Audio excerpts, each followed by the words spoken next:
O nosso tema é diabetes e espiritualidade. Quais são as evidências?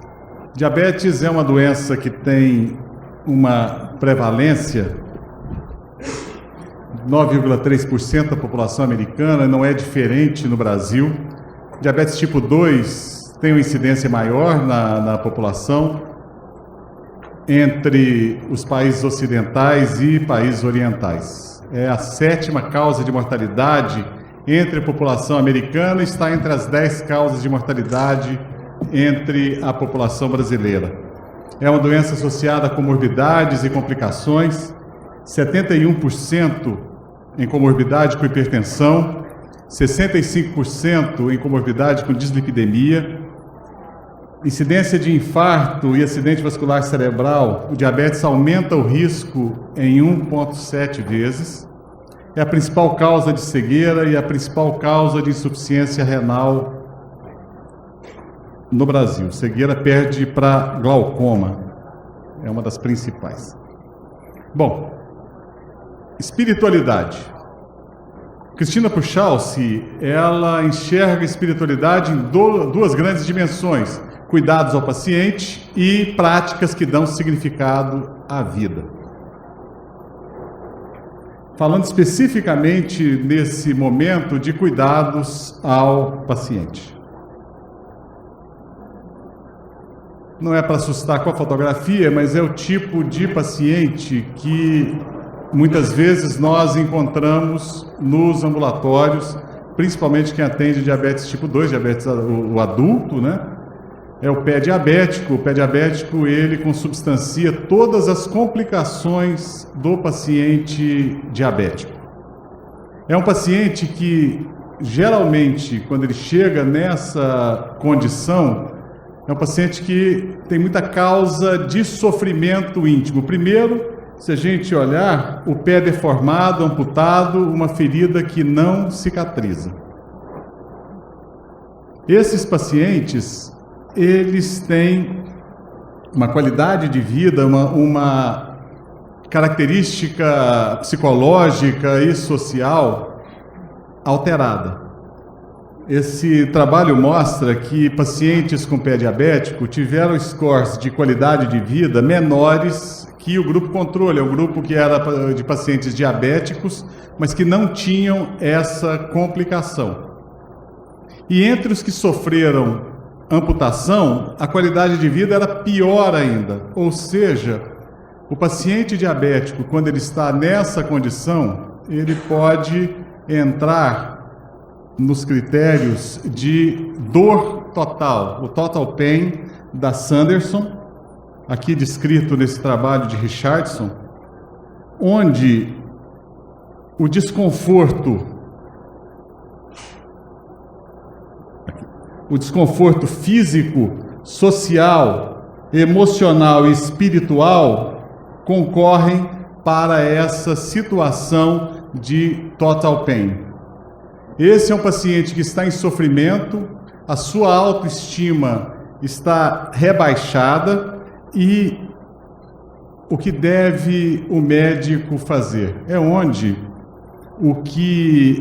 entra o cuidado compassivo, que a Puchalski descreve tão bem, e nós temos instrumentos para abordarmos esse paciente e iniciarmos um cuidado compassivo. São os instrumentos que foram apresentados pela manhã de acessar espiritualidade, integrar espiritualidade na história do paciente, onde você cria um canal de comunicação diferenciado, você gera empatia e você propicia a esse paciente um conforto maior. Então, especificamente falando da Cristina Puchalski, ela desenvolveu um instrumento de anamnese espiritual, que é o FICA, e que permite, de uma maneira muito rápida, simples, você estabelecer contato, estabelecer ligação, estabelecer um canal mais privilegiado para oferecer ao paciente esse cuidado compassivo. É um dos aspectos da espiritualidade. É bem verdade que a gente não espera que um ortopedista na sala de trauma se preocupe com cuidados, com um cuidado compassivo, ou colha a história espiritual do paciente, tenha uma proximidade. Mas a gente espera, por exemplo, que o cirurgião que vai atender esse paciente com pé diabético, que vai ficar internado pelo menos 20 dias, 30 dias, alguns ficam meses no hospital, esse tipo de abordagem é fundamental. Uma outra abordagem muito importante é a abordagem realizada pela capelania. Uma capelania bem feita traz um conforto inestimável para o paciente. A gente consegue estimar em escalas, mas a sensação do paciente, o conforto que ele recebe é único. Então, é um outro instrumento de espiritualidade que a equipe de saúde pode oferecer ao paciente com diabetes. Pois bem, espiritualidade também, além de cuidados ao paciente, são práticas que dão significado à vida e podem ter efeitos sobre a saúde e a doença. Aí depende do paciente. Que práticas que são essas que o paciente pode desenvolver para melhorar a sua saúde? Esse é o estudo Interheart. E no estudo Interheart que ele viu os fatores modificáveis de risco cardiovascular, nós vemos que diabetes é uma doença extremamente significativa. Se nós formos olhar aqui, se isso aqui funcionar, deu. O odds ratio do diabetes é um fator complicador de risco e é um fator teoricamente modificável. Em diabetes tipo 1, isso é muito bem estabelecido. O estudo EDIC é uma sequência do DCCT, demonstrou que a prevalência de doença cardiovascular entre diabéticos tipo 1 foi inferior entre os que receberam tratamento intensivo comparado com os pacientes que receberam tratamento convencional. Então eu sei que para o paciente com diabetes tipo 1, o tratamento intensivo, o controle intensivo do diabetes reduz a prevalência de doença cardiovascular. Isso é algo bem definido, o desenho do estudo é maravilhoso. A gente tem endocrinologistas aqui na sala que conhecem o estudo realmente é de um rigor metodológico que nós podemos fielmente dizer é uma evidência científica inquestionável para diabetes tipo 1. A grande questão é que a grande maioria da população apresenta diabetes tipo 2. Diabetes tipo 2 é um fator de risco para doença cardiovascular. E essa revisão sistemática da Tanika Kelly com a Vivian Fonseca, que foi publicado na JAMA, na Annals of Internal Medicine, esse grupo analisou, um grupo interessante, que a maioria das pesquisadoras do grupo é de mulheres. Elas pesquisaram, fizeram uma meta-análise utilizando os principais estudos prospectivos em diabetes. E usaram o KPDS, 2 fases do KPDS, e trials mais recentes, como o estudo ACCORD, o Advance e o estudo dos veteranos. Tiveram um número significativo de pacientes analisados. E o que elas encontraram sobre a mortalidade cardiovascular? O que se comparou? Pacientes com diabetes tipo 2 recebendo um tratamento intensivo com pacientes, o outro grupo era pacientes com diabetes tipo 2 recebendo o tratamento convencional. Não precisamos fazer aula de estatística para concluirmos que não há diferença em favor de nenhum grupo. Não há evidência que o controle intensivo diminui mortalidade cardiovascular entre diabetes entre diabéticos tipo 2. Quando nós olhamos todas as causas de mortalidade, a gente vê que não tem também diferença nenhuma. Olhando aqui esses losangos abertos. AVC, a mesma coisa. Tá? Em alguns casos, o tratamento intensivo até piora. E o que o grupo da Vivian Fonseca encontrou nessa meta-análise foi que o tratamento intensivo do diabetes tipo 2 propicia uma discreta diminuição da incidência de doença arterial coronariana. Uma discreta redução que pode ser estimada em 15 eventos para cada 1.000 pacientes. Uma doença que afeta 10% da população, você reduzir 15 eventos em cada 1.000 pacientes, infelizmente é muito pouco, né? Não é... Nós temos 2.000 inscritos aqui no Medinesp.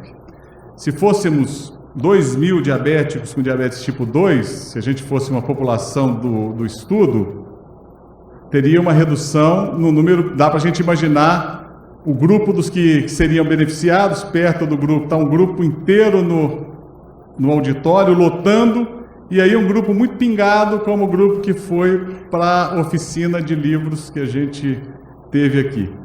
Então, infelizmente, é muito pouco. Por isso que, no caso do diabetes tipo 2, é importante nós buscarmos outras formas de melhorar essa perspectiva do paciente, reduzir mortalidade, reduzir incidência de doenças graves, como a doença arterial coronariana. Voltando ao Interheart, nós vemos que um outro fator que é complicador é o estresse psicossocial, e é um fator modificável. A gente pode modificar esses fatores psicossociais. O tratamento não medicamentoso do diabetes, ele inclui dieta, atividade física, educação em diabetes, que é educação em doença, né? Não é educação em saúde. A gente costuma dizer, eu propicio ao meu paciente educação em saúde. E o que você ensina de saúde? Você ensina a doença para o paciente, né? Ele aprende a doença. Então, parou-se de dizer educação em saúde, começou a dizer-se educação específica para a doença. Então, a educação em diabetes é um instrumento muito válido, aparentemente. E práticas de manejo do estresse, que nós podemos dizer que, entre essas práticas, nós temos práticas de espiritualidade como práticas de manejo do estresse. E questionamos se religião também não seria um tratamento não medicamentoso válido. Por que se estuda a religião em diabetes? Se é uma doença que afeta 10% da população, 23% da população mundial é muçulmana. Isso representa 1,6 bilhões de pessoas. Então nós temos pelo menos 160 milhões de diabéticos no mundo islâmico. E isso gera fatos curiosos. Insere diabetes no estudo insere espiritualidade no estudo do diabetes por um outro viés. Se nós buscarmos diabetes e Ramadã, nós vamos encontrar 234 artigos no PubMed, só o PubMed, essa base de dados. 28 estudos clínicos randomizados e 7 revisões sistemáticas. O grande foco, vender medicação. O uso de qual medicação é mais apropriada para eu prescrever ao meu paciente muçulmano durante o Ramadã? É uma população interessante.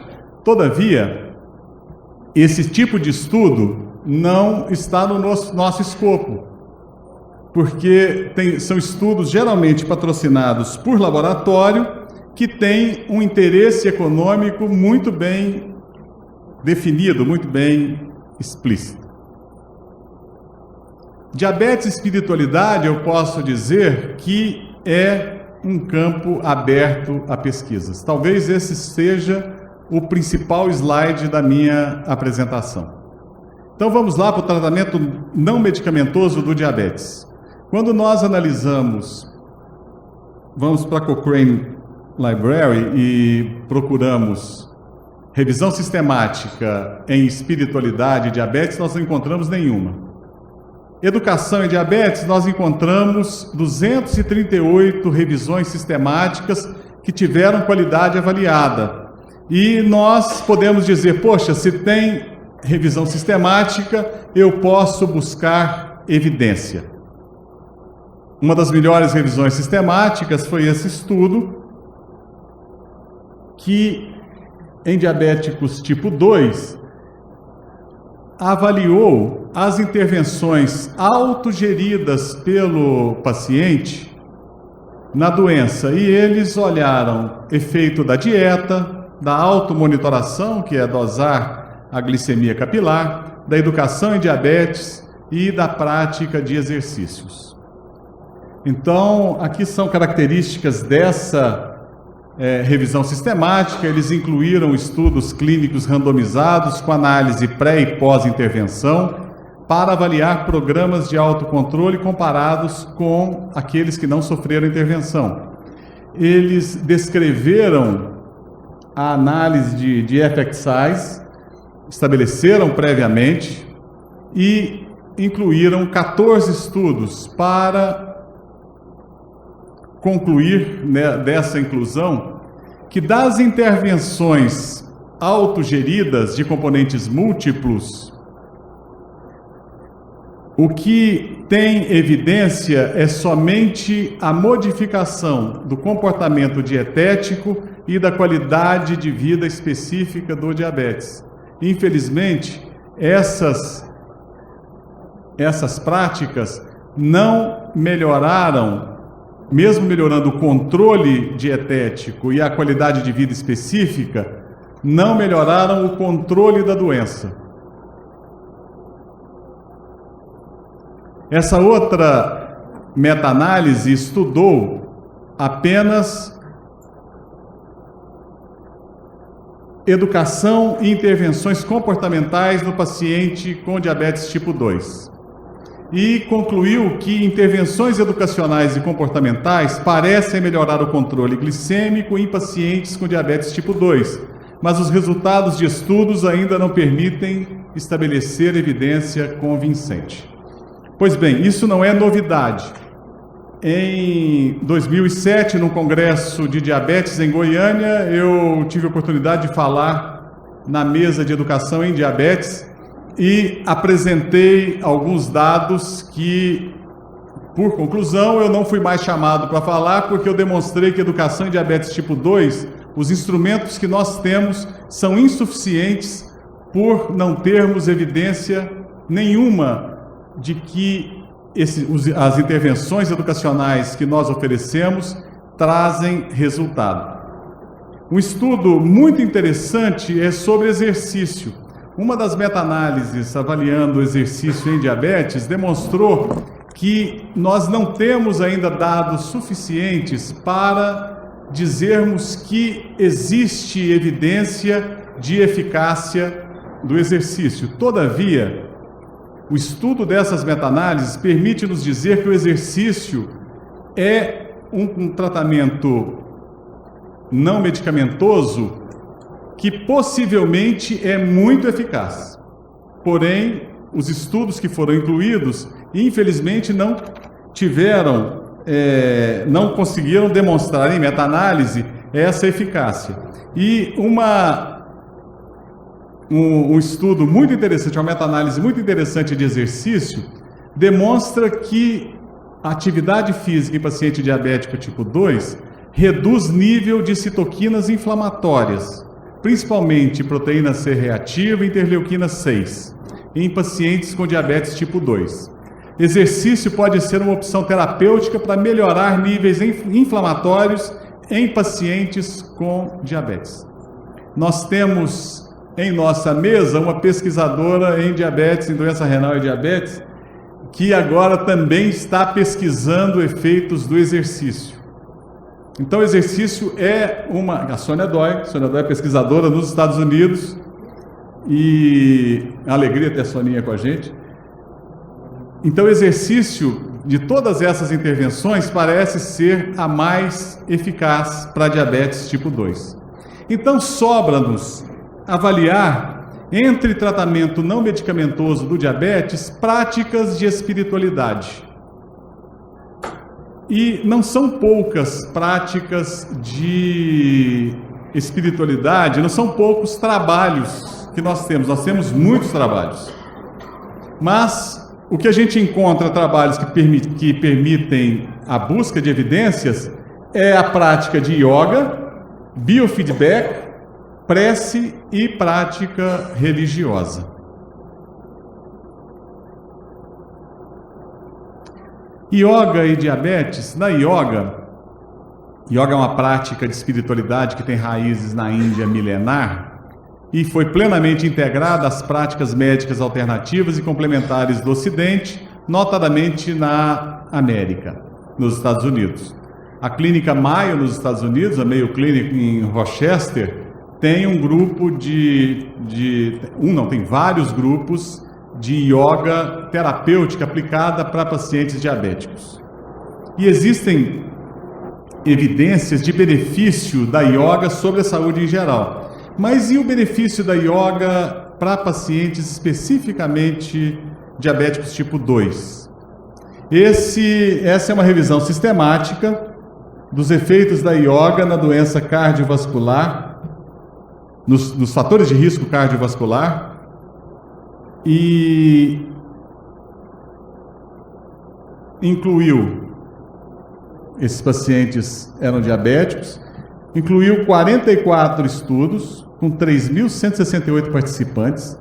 Foi aplicada uma metodologia para avaliar o risco de interferência em artigos selecionados, e o resultado que mostrou-se que a yoga promove uma redução apenas discreta de hemoglobina glicada, diminui 0,45.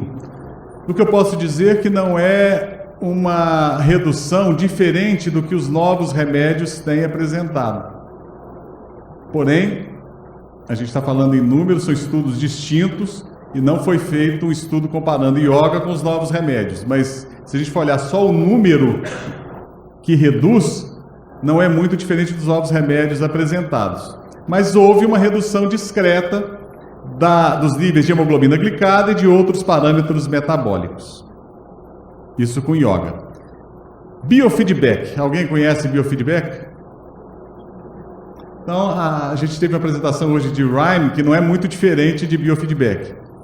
Ou talvez seja até bastante diferente, mas o princípio é o mesmo, é controle de estresse. Se bem que o biofeedback é mais amplo, não é tão específico como o Rhyme, né? O biofeedback é técnica terapêutica que utiliza instrumento que fornece...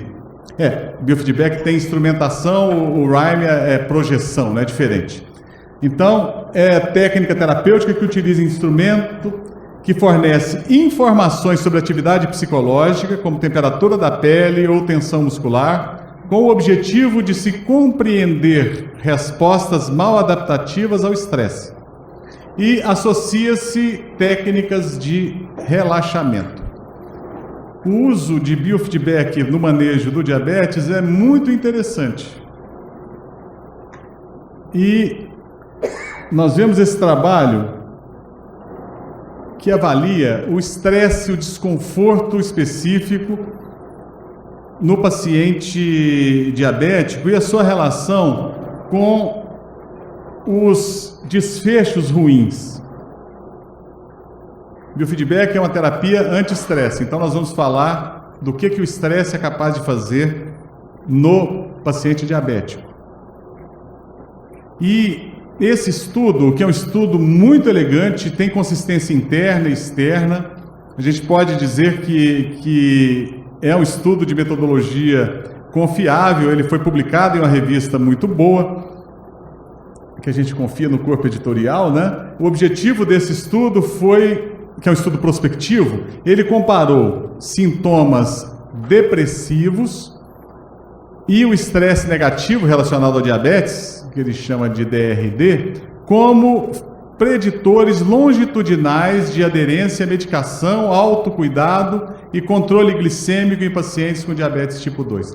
Até que ponto que o estresse e o desconforto causado pela doença influencia de um modo diferente dos sintomas depressivos associados com a doença? Até que ponto que essa influência é diferente, influência negativa?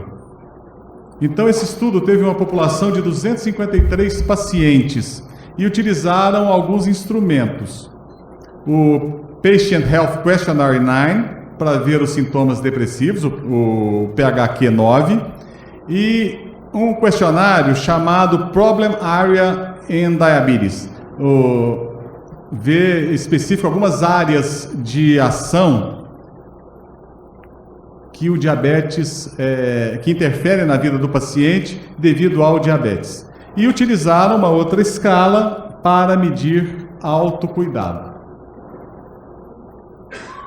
Aqui a tabela do estudo, e a gente vai então para os resultados. O estresse relacionado, o desconforto relacionado ao diabetes, teve associação significativa com a hemoglobina glicada.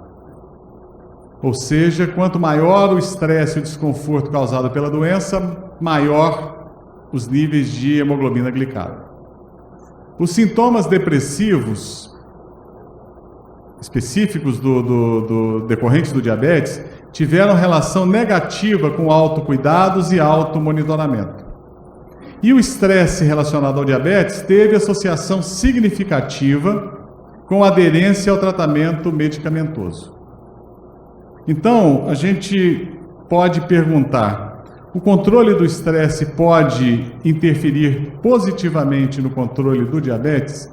E eu vou mostrar o gráfico a figura que eu mais gosto de todos os estudos de diabetes.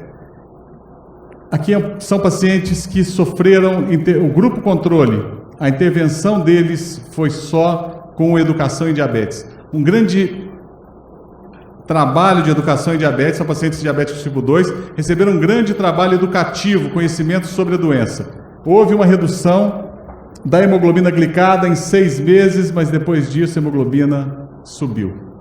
O outro grupo, ele recebeu técnicas de redução de estresse, o biofeedback. No início eles tiveram uma piora, mas depois houve uma sustentada redução dos níveis de hemoglobina glicada.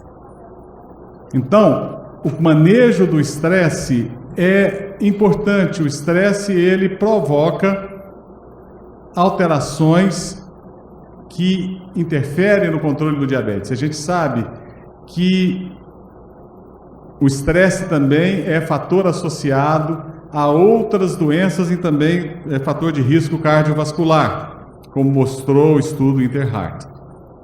Reduzindo, então, o estresse, você pode, teoricamente, reduzir a incidência de doença cardiovascular em paciente com diabetes tipo 2. Quando a gente fala em prece e religião, se teria algum efeito sobre o controle do diabetes, a gente encontra esse estudo da Dana King, que é um estudo de 2002, mas um estudo extremamente elegante. Dana King, ela é propositora de um modelo antropológico de compreensão do homem, o modelo biopsico-sócio-espiritual, e ela estudou proteína C reativa, diabetes e qual a relação entre os pacientes diabéticos que atendiam ou não serviços religiosos.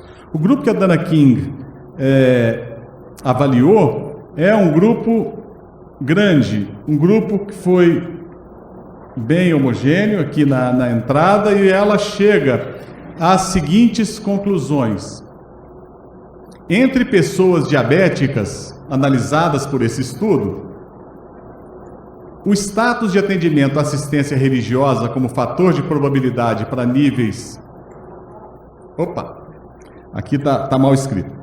As pessoas que frequentavam religião, qual era o status como fator de probabilidade para níveis de proteína C reativa maior ou menor do que 0,3 miligramas por decilitro?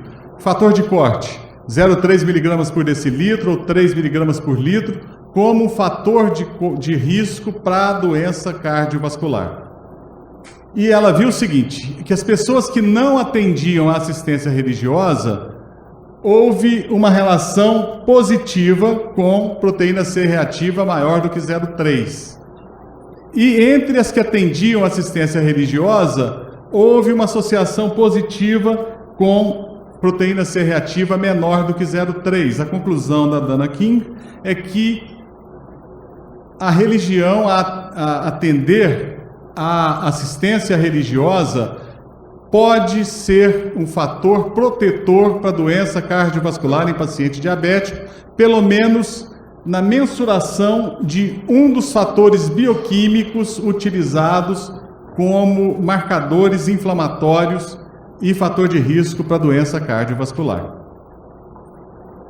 Existem estudos em diabetes com evidências muito duvidosas, como esse estudo. Aparentemente, o projeto é lindo, porque eles analisam grupo de pacientes que frequentavam uma igreja específica em Nova York. Mas o desenho do estudo confunde muito. Eles atendem minoria e eles aplicam tudo. Eles dão educação física, dão atividade física, dieta equilibrada, suporte social e também religião. E eles vão concluir que o que melhora o paciente é a religião, ou seja, eles não controlaram os outros fatores que poderiam confundir os resultados. E um outro tipo de estudo que a gente questiona a evidência são estudos como esse aqui. E o pior é que são estudos indexados. É um estudo realizado na Malásia que pergunta o seguinte: se a sua filiação religiosa influencia o controle glicêmico no cuidado primário dos pacientes com diabetes tipo 2. Malásia é um país notadamente muçulmano. E o que eles mostraram foi o seguinte: olha, para muçulmano, ir para a mesquita funciona muito bem. Então, se você é muçulmano, você tem um controle do diabetes. Esse tipo de evidência a gente questiona. Então, como conclusões, um dos aspectos da espiritualidade é o cuidado compassivo, como diz Cristina Puchalski, né? O cuidado compassivo tem na anamnese espiritual uma forma de acessar necessidades do paciente e na capelania um instrumento que pode alcançar as necessidades espirituais desse seu paciente. Existem evidências que sugerem, está tudo juntinho ali, né? Relação benéfica entre técnicas de controle de estresse, no caso específico biofeedback e controle glicêmico. Estudos com yoga podem sofrer influência de seleção da população estudada. O que acontece é o seguinte: quando você propõe um estudo de yoga, isso a Tricia Greenhalgh, ela percebeu bem no estudo que ela fez de benefício tentando ver benefício da yoga para pacientes com diabetes tipo 2, o que ela percebeu no final do estudo foi que aqueles que atenderam ao grupo da yoga eram pacientes muito mais saudáveis. Então, quando a gente fala a yoga faz bem, eu li no estudo, a gente tem que ver quem são os pacientes, como foi feita a seleção desses pacientes, como foi chamado, o que esses pacientes apresentavam. Atendimento religioso pode ser fator positivo na prevenção de complicações cardiovasculares relacionadas ao diabetes, mas não existe nenhuma evidência forte. A grande conclusão é que diabetes e espiritualidade é um campo aberto a estudos. Pacientes com diabetes e complicações crônicas, onde a incidência de depressão e índices reduzidos de qualidade de vida são marcantes, podem beneficiar-se do cuidado compassivo do médico, que não pode omitir-se ante necessidades espirituais de seus pacientes. O cuidado compassivo deve existir sempre, se tem evidência ou não tem evidência. Ciência é apenas um dos caminhos do conhecimento, né? Ilia Prigogina nos dizia isso. Uma das formas de conhecimento é a ciência, mas ela não é maior do que nenhuma outra. Então, não deixemos de aplicar aquilo que pode oferecer conforto ao paciente. Cuidado compassivo sempre para todos os doentes? Não, principalmente o doente crônico. No caso da diabetologia, o paciente com múltiplas complicações, aquele paciente mais manhoso, aquele paciente que vai demorar mais no seu consultório. Conhecer a história social do paciente é importante, a história espiritual te abre campos para oferecer um cuidado a mais. Essa é talvez a boa conclusão. Cuidados compassivos, sempre aplicar práticas de espiritualidade, é também um caminho que você tem a partir da anamnese espiritual, um caminho que você tem para indicar práticas de espiritualidade que têm evidência. E o principal, aqueles que gostam de pesquisa, na área de espiritualidade, diabetes é um campo abertíssimo pela escassez de pesquisas. Eu gostaria então de agradecer a presença de todos no nosso seminário internacional e que possamos então prosseguir confiantes rumo ao Seminário Internacional do Medinesp 2017.